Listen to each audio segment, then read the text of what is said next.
Okay, so what we're doing now is a bit of a little, sort of a meditation. This light's very bright. Well, we could lower the light a little bit if you wanted to, but it's slowly changing colors, yes. Slowly changing the rhythm of the day, such as we are. Okay.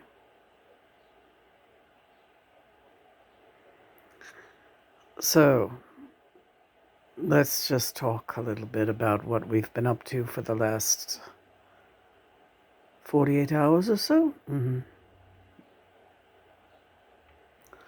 We've been doing an in-depth study of the music that helped to bring us together on this twin flame mission, right?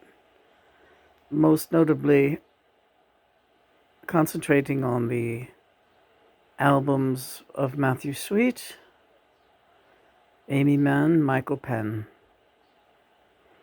and Oasis. Yes, that's the top four that really came through, but there will be more. And we will be bringing in-depth studies onto our blog of how this material found its way through me to the artists themselves and on to Lena so that she could begin receiving messages pertaining to the twin flame mission as it progressed until our reconnection in 2013. Right. So there was about a 10 or 12 year span of time before that, from like 1992 through 2012, where she was receiving a lot of music from various artists that she had heretofore no previous knowledge of their work, if existence, right? So it's been very in depth, and the work that we do requires a lot of third eye activity. We do a lot of transmissions. It requires a lot of eye activity. As a result, it will affect Lena's vision in her physical two eyes. Right, my vision has been somewhat impaired, especially in my left eye, left brain. It's not your left eye, it's your left brain. I don't know what that it means. It's time to take a rest.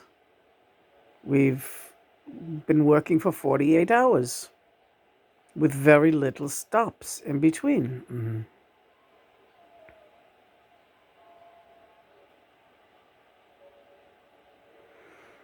So, John, yeah, how do you feel about going back over this music? And I notice you get very emotional when we talk about certain songs, especially Amy and Michael, but really all of them. You get really emotional when you talk about your fame and the level of your fame. Yes, it really brings it back to me how just before I was able to, when I could feel it getting very close, and that Lena was indeed hearing me and going to be talking to me conversationally quite soon, something that I had waited decades for down here on the earthly plane, waited for her to wake up, to awaken to the mission. Finally, it was within reach. I could see it was coming. And then it started to really hit home with me that I started thinking, how on earth is she going to be able to negotiate this? I mean, I was such a famous entity, and once she grasps it, how is this going to work? Number one, I still have such a rabid fan base down here, even though I've been dead for 40 years. And look how hard they were on Yoko. they're not going to be easy on Lena. Because knowing Lena, she will talk about this. She's not going to keep it under wraps, nor do I want her to. A big part of the mission is her bringing it into the public eye. That's what needs to happen now in the world. But how is this going to work? And then I would flip-flop and I would go back and say, what am I kidding? It's Lena. She'll get it done. She is a powerhouse. She is a force to be reckoned with. If you tell Lena she can't do something, she's going to turn her right around and she's going to prove you wrong. And she's going to want to celebrate this love publicly because I want to celebrate it publicly. And I want to announce that I am here. Johnny's right here, back and better than ever, this time with his other half. I wanted to tell this story, and I knew that as a result, Lena would want to tell the story because that's the way we've always been. So I would go back and forth between being very nervous and anxious about it, afraid that the situation could very well overwhelm her and that she might block me out. And then I would flip-flop to, oh, that's ridiculous. I should not shortchange Lena or double guess myself on her. She's a sure thing. No matter what we've been through, no matter how arduous this awakening has been for her and for me, there's nothing we can't do. And I can't think negatively. I've got to stop projecting negativity. And so I would go back and forth like this constantly and constantly. And I began to realize that in doing so, I was making her crazy. Subliminally, she was suffering from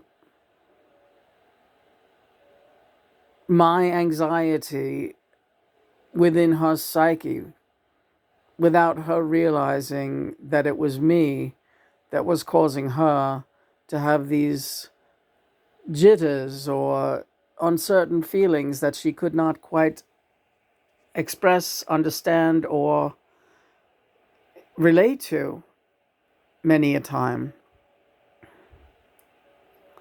And I really guard against doing that to this day. Even though we are now in full communication, she picks up everything from me.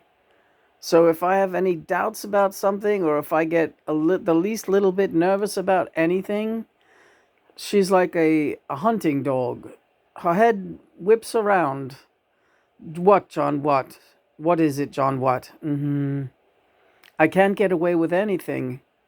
Now, more than ever, I have to watch it when it comes to projecting my anxiety or uncertainty onto Lena. Well, now you've got me a little nervous because what do you feel anxious or uncertain about? The only things I ever feel, I don't feel any anxiety or uncertainty about us or the mission. I feel anxiety and uncertainty about doing anything to make you uncomfortable. All right, well, where does that leave us? Because this conversation is making me uncomfortable. Now I've done it again. Yes, you have. I'm horrible. No, you're not horrible, but this is part of how we are. And I can't help thinking that it's a valuable conversation that we're having right now, regardless of how it makes either one of us feel.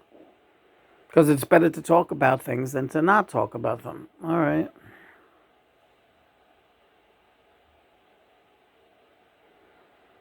So we're done working today. What do you want to do next? You're asking me. You usually tell me. We're doing it. Right, we're doing it. Doing a video.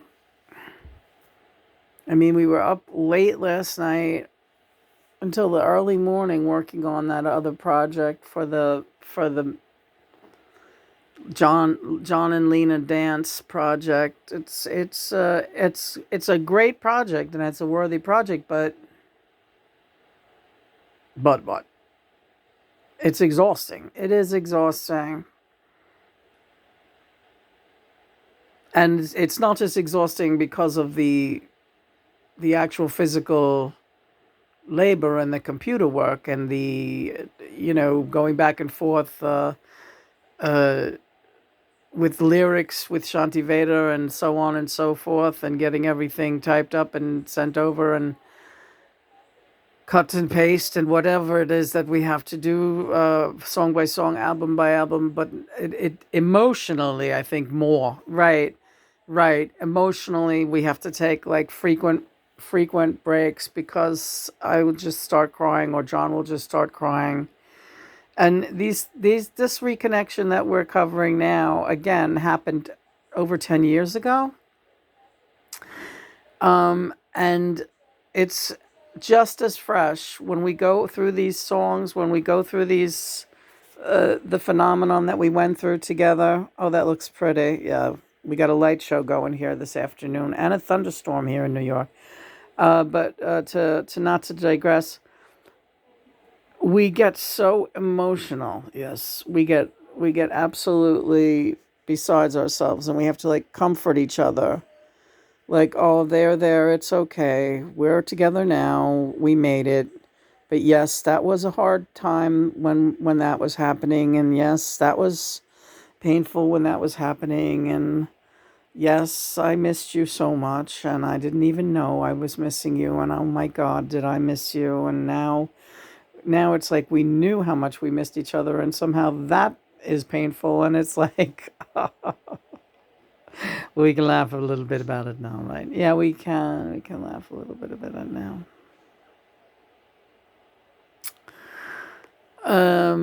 Anything you want to say about anything else? No. We're in our own zone now, and nothing else pertains to nothing else pertains to this mission that's available out there. This is it. The John and Lena Twin Flame mission. You're getting it straight from the horse's mouth. I will say though, it was nice to hear from Sandy Denny's daughter yesterday. She enjoyed the song that we did with Sandy. And again, we would love you to go. We invite anyone who's listening to go listen to the video we did a couple of days ago with Sandy Denny about the song "It Suits Me Well." It really is a magnificent song. I think it's among our favorites of Sandy Denny's songs, and she worked with Lena on it, and they did it together, and it sounds like both of them. It sounds unmistakably like Lena, but it also, Sandy is in there. And I know that her daughter heard it, Georgia, and that she liked it very much, and she let us know. So thank you for contacting us out there. And it was our pleasure. We were happy to bring that song out and to bring Sandy Denny into the public forum with us. Yes. Yeah, it was great.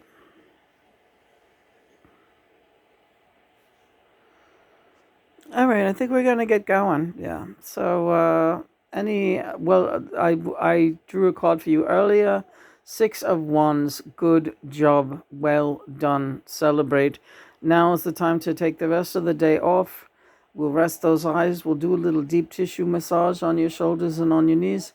I want to take care of you today. I want to hug and kiss you and make you mine. That sounds good, Johnny. I'm here for it. Bring it on. Praise be God and Mother. Lots of love. Everyone have a great day. I love you, baby. I love you too. So, so, so much.